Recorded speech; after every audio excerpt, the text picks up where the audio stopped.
है गाइज, आज हम यूवीएल लोड की बात करेंगे, मींस यूनिफॉर्म वेरिंग लोड की बात करेंगे। यूनिफॉर्म वेरिंग लोड होता कहाँ है, कहाँ पे लगता है, कितने टाइप के होता है। तो यूनिफॉर्म सपोज करिए ये आपकी एक बीम है, इसी को शॉर्ट फॉर्म पे यूवीएल बोला जाता है, यूवीएल बोला जाता है शॉर्ट फॉर्म पे। सपोज करिए ये बीम है, ये हमने बीम बनाया है। बीम का पॉइंट ए है, बी है, सी है और डी है। अब देखिए इस पर एक लोड लग रहा है। लोड क्या कर रहा, अगर मैं बी की बात करूं तो बी पे लोड 0 के बराबर है। जैसे जैसे अपन बी टू सी चल रहे हैं तो देख रहे हैं कि लोड की वैल्यू इंक्रीज होती जा रही है, इंक्रीज होती जा रही है। मीन्स इसका लोड कांस्टेंट नहीं है। लोड पहले इतना था, अगर अपन ग्राफिकली समझे तो लोड का अमाउंट पहले इतना था, अब लोड इतना से इतना हो गया। अब अमाउंट लोड का यहाँ से यहाँ हो गया, अब लोड का अमाउंट यहाँ से यहाँ हो गया। तो अगर अपन समझें तो लोड की वैल्यू कंटिन्यूसली इंक्रीज हो रही है। सेकेंड डायग्राम देखिए, सपोज करिए इस पॉइंट ए है, बी है, सी है और डी है। इस पर देखिए लोड की वैल्यू ग्राफिकली पहले इतनी थी, अब इतनी हो गई, इतनी हो गई, इतनी हो गई, इतनी दिस। तो देखें तो इसमें वैल्यू ग्रेजुअली डिक्रीज हो रही है। तो ऐसा लोड जिसकी वैल्यू या तो ग्रेजुअली इंक्रीज हो या तो ग्रेजुअली डिक्रीज हो किसी दो पॉइंट के बीच पे। ये लोड कहाँ पे लग रहा है, बी और सी के बीच में। तो बी और सी के बीच में देखिए तो लोड इसमें इंक्रीज हो रहा और इसमें बी और सी के बीच में लोड डिक्रीज हो रहा, वो भी कैसा, ग्रेजुअली डिक्रीज हो रहा। तो ऐसा लोड जिसका मैग्नीट्यूड किसी दो पॉइंट के बीच में ग्रेजुअली डिक्रीज हो या इंक्रीज हो उसको अपन यूनिफॉर्म वेरिंग लोड बोलते हैं। इस लोड का भी मैग्नीट्यूड जैसे यूडीएल में मैंने बताया है तो न्यूटन पर मीटर इसकी यूनिट होगी, क्योंकि कांस्टेंट लोड नहीं है। सपोज करिए 4 न्यूटन पर मीटर है, ये भी 4 न्यूटन पर मीटर है, तो ये न्यूटन पर मीटर पे यूनिट होगी। अब सेकेंड क्वेश्चन की बात आती है कि इसका मैग्नीट्यूड क्या होता है, इसका मैग्नीट्यूड क्या होता है।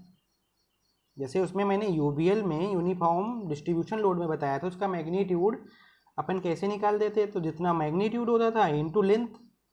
अब इस पर जो ये 4 न्यूटन है तो एक्चुअली ये 4 न्यूटन इसकी ये मैक्सिमम वैल्यू गिवन है। तो देखा जाए तो इसकी सी पॉइंट पे लोड कितना है, 4 न्यूटन, और बी पे देखा जाए तो 0 के इक्वल है। तो अगर देखें तो 0 से लोड हो रहा 4 न्यूटन पर मीटर, मैंने ऐसा एज्यूम किया है। सपोज करिए इसके बीच की जो लेंथ है वो कितनी है, 3 मीटर है। अब अगर इसके मैग्नीट्यूड की बात करें तो मैग्नीट्यूड इसका कैसे निकलता है, तो थोड़ा सा अगर अपन लोड की बात करें तो देखिए अगर मैं बी सी को अलग से बनाऊं, एक अलग डायग्राम पे शो करूं, तो ये पॉइंट बी है, ये पॉइंट सी है और दिस इज पॉइंट, ये 4 न्यूटन रिप्रेजेंट कर रहा, ये 0 न्यूटन रिप्रेजेंट कर रहा। इसको ज्वाइन करिए आप, तो आप देखिए एक राइट एंगल ट्रायंगल फॉर्म कर रहा। ग्राफिकली देखें तो एक राइट एंगल ट्रायंगल फॉर्म कर रहा, मीन्स ट्रायंगल है। तो ये जो यहाँ पे जो लोड लगेगा, जो लोड है, इस लोड की जो मैग्नीट्यूड होगा, तो याद रखिएगा इस लोड का मैग्नीट्यूड इक्वल होता है एरिया ऑफ ट्रायंगल की इक्वल होता है। इसका मैग्नीट्यूड एरिया ऑफ ट्रायंगल की इक्वल होता है। एरिया ऑफ ट्रायंगल आपको पता है हाफ बेस इंटू हाइट होता है, हाफ बेस इंटू हाइट होता है। तो अगर यहाँ पे इसके मैग्नीट्यूड की बात करें तो हाफ बेस कितना है आपका, तो BC बेस है तो 3 मीटर, तो बेस की जगह 3 पुट कर दें। हाइट कितना है आपका, तो ये देखिए हाइट 4 न्यूटन पर मीटर, तो ये 4 और ये यूनिट इसकी देखें न्यूटन पर मीटर है और 3 की यूनिट मीटर है, तो मैंने इंटू कर दिया, तो मीटर मीटर कैंसिल हो गया, 2 से 2 कैंसिल हुआ तो 2 आया। तो कितना इसका, मैं 2 से 2 कैंसिल हो गया, इसका मैग्नीट्यूड आपको देखने को मिलेगा 3 2 जा 6 न्यूटन। तो यूवीएल का मैग्नीट्यूड अपन उसको ट्रायंगल के एरिया से निकालते हैं, क्योंकि यूवीएल एक ट्रायंगल जैसे फॉर्म बनाता है, ट्रायंगल के फॉर्म में होता है। तो इसका मैग्नीट्यूड निकालेंगे तो एरिया ऑफ ट्रायंगल से निकालेंगे।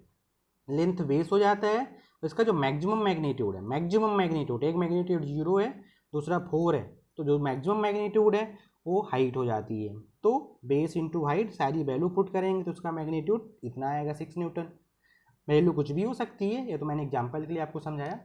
इसका लोकेशन देखिए, यूवीएल लगता कहाँ पे है। लोकेशन की बात करें कि ये जो यूवीएल लोकेशन लोड आया है इसका लोकेशन कहाँ पे रहेगा, तो याद रखिए ये भी ट्रायंगल के फार्मूले पे चलता है।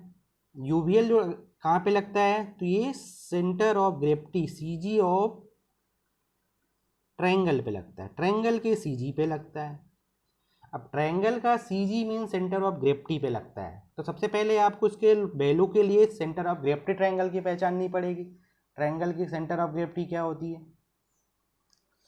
तो देखिए यूबीएल में हमेशा राइट एंगल ट्रायंगल ही बनेगा। अगर मान लीजिए सपोज करिए राइट एंगल ट्रायंगल कुछ इस फॉर्म पे, ये ए है, ये बी है, ये सी है, 90 डिग्री यहाँ पे बन रहा, तो इसका CG क्या होता है, सपोज करिए इसका बेस है B2C, बेस है V और AB इसकी हाइट है, तो इसका CG क्या होता है, तो इसका CG 90 डिग्री वाले पॉइंट से, 90 डिग्री वाले पॉइंट से B/3 पे होता है, 90 डिग्री वाली पॉइंट से B/3 के डिस्टेंस पे होता है, और 90 डिग्री वाली पॉइंट से H/3 की हाइट पे होता है। तो मीन्स इसका CG B/3 और H/3 पे होता है, मतलब कहीं यहाँ पे इसका CG होता है। तो उसकी CG का कोऑर्डिनेट्स अगर देखें तो ये आपका होगा H/3 और B/3।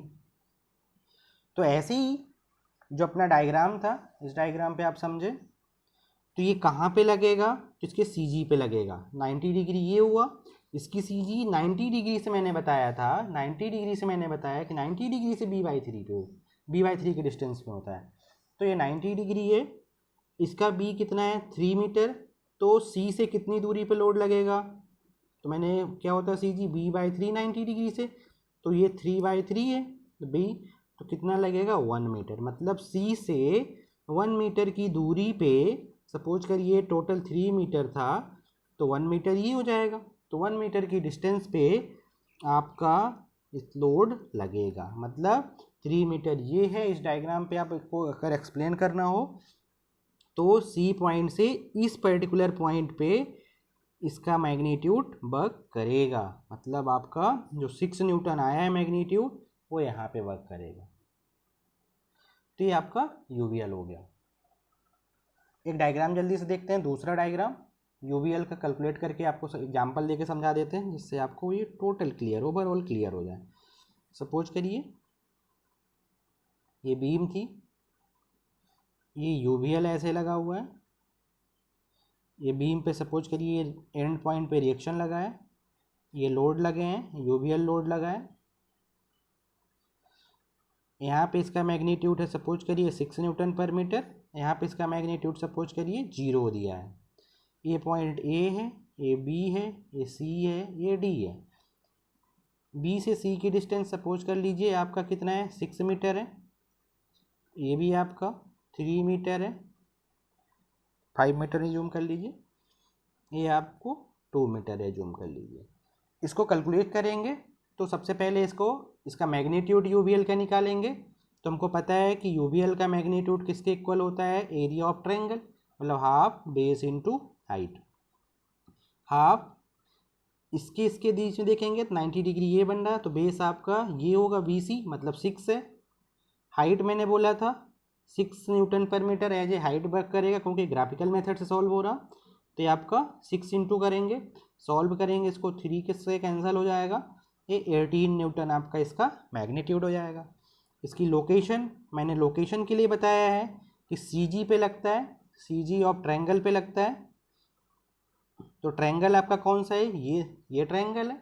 इस पॉइंट का नाम अगर मैं E रख दूं तो ट्रायंगल कौन सा है, EBC ट्रायंगल है। तो इस ट्रायंगल के CG पे लगेगा, तो इसका CG B से, मैंने बोला 90 डिग्री से B/3 पे होता है, तो 90 डिग्री ये पॉइंट है B से, तो इसकी लोकेशन कितनी हो जाएगी, B कितना है, मतलब बेस, B मतलब बेस, बेस कितना है 6, और कितना लगता है बेस के अपॉन 3, तो 2 मीटर पे लगेगा, कहाँ से, from point B, from point B means जिस पॉइंट पे 90 डिग्री बन रहा।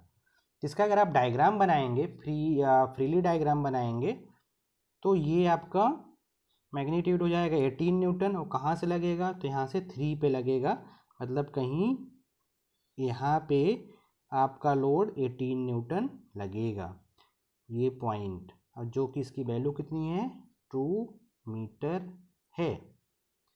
तो इस तरीके से इसका मैग्नीट्यूड और यूवीएल निकालते हैं। आई होप आपको वीडियो समझ में आया होगा। Thank you. सब्सक्राइब करिए, लाइक करिए।